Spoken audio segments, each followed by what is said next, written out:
Hello বন্ধুরা, welcome to my channel. আমি রনিতা।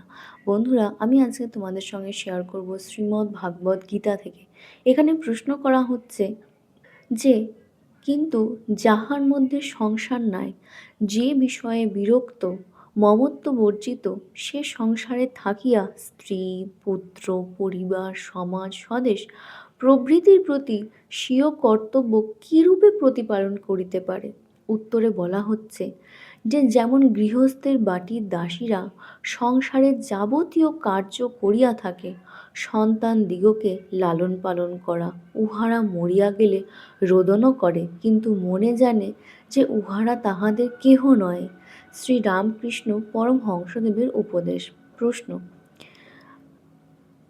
কিন্তু একটা মন ঈশ্বরে ও বিষয়ে উভয়ত্রই কিরূপে থাকিবে?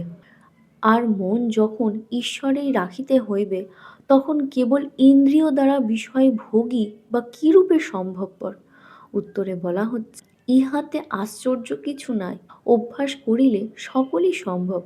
যেমন ছুতারদের স্ত্রীলোকেরা চিঁড়া কুলিবার সময় ডান হাত দিয়া চিঁড়া উল্টাইয়া দেয়, বাম হাত দিয়া ভাজনা খোলার চাউলগুলি উল্টাইয়া দেয়, উনুন নিবিয়া যাইতে দেখিলে তুষগুলি উনুনের মধ্যে ঠেলিয়া দেয়, আবার ছেলে কাঁদিলে তাহাকেও স্তন্যাপন করে। মনটির প্রায় 12 আনায়, কিন্তু ডান হাতের দিকে থাকে। শ্রীরামকৃষ্ণ পরমহংসের উপদেশ। এ সম্বন্ধে আরও একটি সুন্দর দৃষ্টান্ত আছে। নর্তকী যেমন মস্তককে কুম্ভ রাখিয়া নৃত্য করে, তাহার হস্তপদাদি ইন্দ্রিয়গণ কর্ম করে, কিন্তু মন থাকে মস্তক স্থিত কুম্ভে। বিষয়াসক্ত জীব মুখে নাম জপ করে, কিন্তু মনে বিষয় চিন্তা করে, উহা উল্টায়া লও।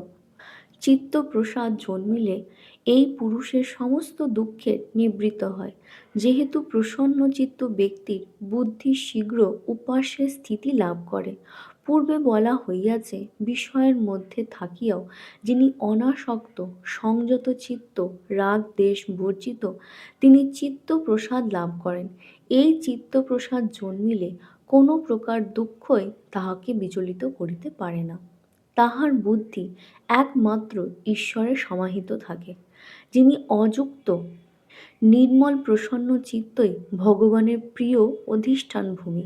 যিনি অযুক্ত অর্থাৎ যাহার চিত্ত অসমাহিত ও ইন্দ্রিয় অবশীভূত, তাহার আত্মবিষয়া বুদ্ধিও হয় না, চিত্তও হয় না। যাহার চিন্তা নাই তাহার শান্তি নাই, যাহার শান্তি নাই তাহার সুখ কোথায়? ১. বুদ্ধি, আত্মবোধনী প্রজ্ঞা, ঈশ্বরমুখী বুদ্ধি। ২. ভাবনা, আত্মচিন্তা, ঈশ্বর চিন্তা, ধ্যান, নিদিধ্যাসন। ৩. শান্তি, বিষয় তৃষ্ণা ক্ষণজনিত চিত্তপ্রসন্নতা। ৪. সুখ, পরমানন্দ, আত্মনন্দ, ব্রহ্মানন্দ, প্রেমানন্দ। লোকে বিশুদ্ধ সুখ বা পরমানন্দ ভোগ করিতে পারে না কেন? অশান্ত বলিয়া। অশান্ত কেন? বিষয় তৃষ্ণায় বহির্মুখ বলিয়া, আত্মচিন্তায় অন্তর্মুখ হয় না বলিয়া। আত্মচিন্তায় অন্তর্মুখ হয় না কেন? আত্মবিষয়া প্রজ্ঞা জন্মে না বলিয়া। আত্মবিষয়া প্রজ্ঞা হয় না কেন? ইন্দ্রিয়গণ অবশীভূত বলিয়া। অবশীভূত ইন্দ্রিয়গণ চিত্তবিক্ষেপ জন্মায়া প্রজ্ঞা হরণ করে। মন বিষয়ে প্রবর্তমান ইন্দ্রিয়গণের যেটিকে অনুবর্তন করে, সেই একটি ইন্দ্রিয়। যেমন বায়ু জলের উপরিস্থিত নৌকাকে বিচলিত করে, তদ্রূপ উহার প্রজ্ঞা হরণ করে। চক্ষু, কর্ণ, নাসিকা, জিহ্বা, ত্বক, এই পঞ্চ জ্ঞানেন্দ্রিয় যথাক্রমে রূপ, শব্দ, গন্ধ, রস, স্পর্শ, এই 5টি বিষয়। ইহার কোনো একটি ইন্দ্রিয় কর্তৃক আকৃষ্ট হইয়া যদি মন সেই বিষয়ে আসক্ত হয়, তবেই উহার বিবেক বুদ্ধি লোপ পায়। 5টির দিকে যাহার মন ধাবিত হয়, তাহার কি শোচনীয় অবস্থা! একের পাছে যে 5, পাঁচে 5 মিশায়, পাঁচের পাছে ফিরে যেই, তার কি উপায়? 5টি প্রাণী প্রত্যেকে এক একটি ইন্দ্রিয় বিষয়ে লুব্ধ হইয়া পাঁচে 5 মিশায়, অর্থাৎ পঞ্চতত্ত্ব প্রাপ্ত হয়। অর্থাৎ পতঙ্গ রূপে অগ্নিতে, মাতঙ্গ স্পর্শে অন্য হস্তির স্পর্শ মুখে লুব্ধ হইয়া হস্তি শিকারীদের খনিত গর্তে পতিত হয়।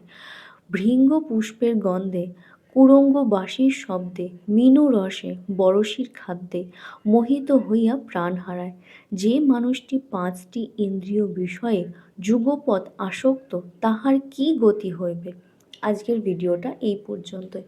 তোমাদের আজকের ভিডিওটা কেমন লাগলো আমাকে অবশ্যই জানাবে। আর যদি তোমাদের আমার ভিডিও ভালো লেগে থাকে তাহলে অবশ্যই আমার চ্যানেল সাবস্ক্রাইব করবে, লাইক, শেয়ার আর কমেন্ট করতে ভুলবে না। আজকে এই পর্যন্তই, দেখা হচ্ছে নেক্সট ভিডিওতে।